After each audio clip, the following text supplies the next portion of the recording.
السلام علیکم ورحمۃ اللہ وبرکاتہ۔ میرے پیارے دوستو، آج جو ہم واقعہ سننے والے ہیں اس کا نام ہے مکار سانپ۔ اس واقعہ کو پورا ضرور سن کر جائیے۔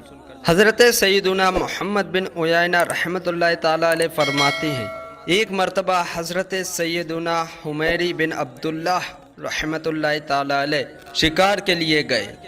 جب وہ ایک ویران جگہ پہنچے تو اچانک ان کی سواری کے سامنے ایک سانپ آ گیا اور اپنی دم پر کھڑا ہو گیا اور بڑی نرمی سے حضرت سیدنا حمیری بن عبداللہ رحمۃ اللہ تعالی علیہ سے عرض کرنے لگا، خدا کے لیے مجھے میرے دشمن سے بچا لیجئے۔ اللہ رب العزت آپ کو اپنے عرش کے سائے میں اس دن پناہ دے گا جس دن اس کے عرش کے علاوہ کوئی سایہ نہ ہوگا۔ برائے کرم مجھے میرے دشمن سے بچا لیجئے ورنہ وہ میرے ٹکڑے ٹکڑے کر دے گا۔ حضرت سیدنا حمیری بن عبداللہ رحمۃ اللہ تعالی علیہ نے فرمایا، میں تجھے کہاں چھپاؤں؟ تو وہ سانپ کہنے لگا، اگر آپ نیکی کرنا چاہتے ہیں تو مجھے اپنے پیٹ میں پناہ دے دیجیے۔ آپ رحمۃ اللہ تعالی علیہ نے پوچھا، آخر تو ہے کون اور مجھ سے پناہ کیوں چاہتا ہے؟ تو سانپ کہنے لگا، میں مسلمان ہوں، مجھے مسلمان سمجھ کر پناہ دے دیجئے۔ حضرت سیدنا حمیری بن عبداللہ رحمۃ اللہ تعالی علیہ نے اس کے لیے اپنا منہ کھول دیا اور اسے اپنے پیٹ میں جانے دیا۔ کچھ دیر کے بعد ایک نوجوان آیا جس نے ایک تیز تلوار اپنے کندھے پر لٹکائی ہوئی تھی۔ اس نے آتے ہی کہا، اے شیخ، کیا تم نے ایک سانپ دیکھا ہے؟ مجھے گمان ہے کہ شاید تم نے اسے اپنی چادر میں چھپا رکھا ہے۔ حضرت سیدنا حمیری رحمۃ اللہ تعالی علیہ نے کہا، میں نے کسی سانپ کو نہیں دیکھا۔ نوجوان یہ بات سن کر وہاں سے چلا گیا۔ اس نوجوان کے جاتے ہی سانپ نے اپنا منہ نکالا اور پوچھا، کیا میرا دشمن جا چکا ہے؟ آپ نے فرمایا، ہاں وہ جا چکا ہے، اب تو میرے جسم سے باہر آ جا تاکہ مجھے تکلیف نہ ہو۔ وہ مکار سانپ کہنے لگا، اب تو میں تیرے جسم سے باہر نہیں آؤں گا، اب تیرے لیے دو راستے ہیں، یا تو میں تجھے زہر سے ہلاک کر دوں گا یا تیرے دل میں سوراخ کر دوں گا۔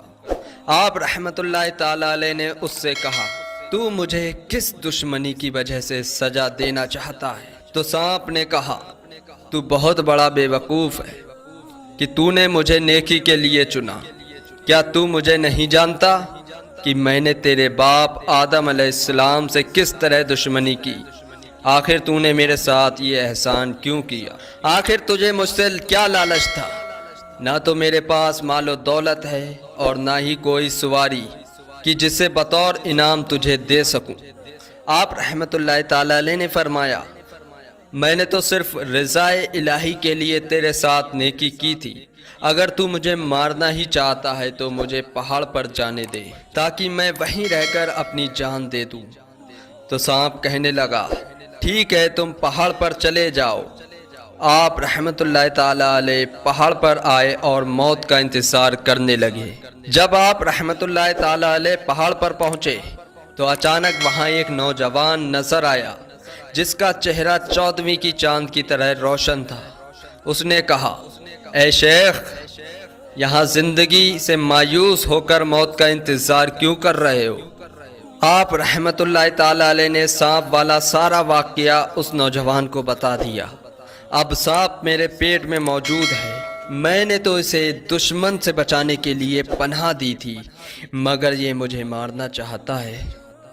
اس نوجوان نے کہا، میں آپ رحمت اللہ تعالی علیہ کی مدد کرنے کے لیے آیا ہوں۔ پھر اس نوجوان نے اپنی چادر سے ایک بوٹی نکالی اور آپ کو کھلا دی۔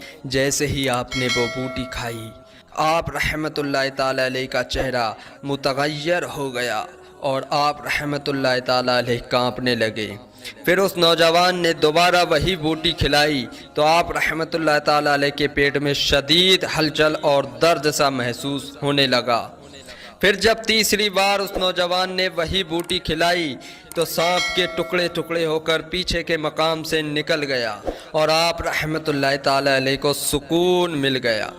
تو آپ رحمت اللہ تعالی علیہ نے اس نوجوان سے پوچھا، اے محسن، آپ یہ تو بتاؤ کہ آپ کون ہو؟ آج آپ نے مجھ پر بہت بڑا احسان کیا ہے، وہ نوجوان کہنے لگا، کیا آپ رحمت اللہ تعالی علیہ نے مجھے نہیں پہچانا؟ ارے میں آپ رحمت اللہ تعالی علیہ کا نیک عمل ہوں۔ جب سانپ نے آپ کو دھوکہ دیا اور آپ کی جان کے لالے پڑ گئے تو تمام فرشتوں نے اللہ عز و جل کی بارگاہ میں عرض کیا، یا اللہ عز و جل اس سانپ کے شر سے محفوظ رکھ۔ اللہ رب العزت نے مجھے حکم فرمایا، اے فلاں بندے کے نیک عمل، تو جا کر میرے بندے کی مدد کر اور اس سے کہنا کہ تو نے ہماری رضا کی خاطر نیکی کی ہے، جا تیری اس نیکی کے بدلے ہم نے تجھے احسان کرنے والوں میں شامل کر لیا اور ہم تیرا انجام بھی محسنین کے ساتھ فرمائیں گے اور ہم تیرے دشمنوں سے تیری حفاظت کریں گے۔ تو میرے پیارے دوستو، آپ کو یہ واقعہ کیسا لگا اور آپ نے اس سے کیا نصیحت حاصل کی ہے؟ یہ حکایت اس لیے پیش کی گئی ہے کہ گناہ سے انسان کو ہمیشہ دور رہنا چاہیے، ورنہ شیطان ہر طرح انسان کو بہکانے کی کوشش کرتا ہے۔ اور اس حکایت سے یہ بھی معلوم ہوتا ہے کہ اگر انسان رضا الہی کے لیے نیکی کرے تو اللہ رب العزت اس کی مدد فرماتا ہے۔ اور یہ بھی معلوم ہوا کہ شیطان انسان کا کھلا دشمن ہے، وہ ہر صورت میں آ کر ہر طرح کی جھوٹی قسمیں کھا کر ہر طریقے سے انسان کو بہکاتا ہے۔ لہذا سمجھدار وہی ہے جو اپنے دشمن کی جانب سے ہر وقت چوکنا رہے اور اس کے ہر وار کو ناکام بنا دے۔ تو میرے پیارے اسلامی بھائیوں اور بہنوں، اس ویڈیو کو خوب زیادہ سے زیادہ لائک کریں، اس ویڈیو کو شیئر کریں، ہمارے چینل ملک وائس کو ابھی سبسکرائب کریں۔ ایسے ہی نصیحت بھرے واقعات آپ کو روزانہ اس پر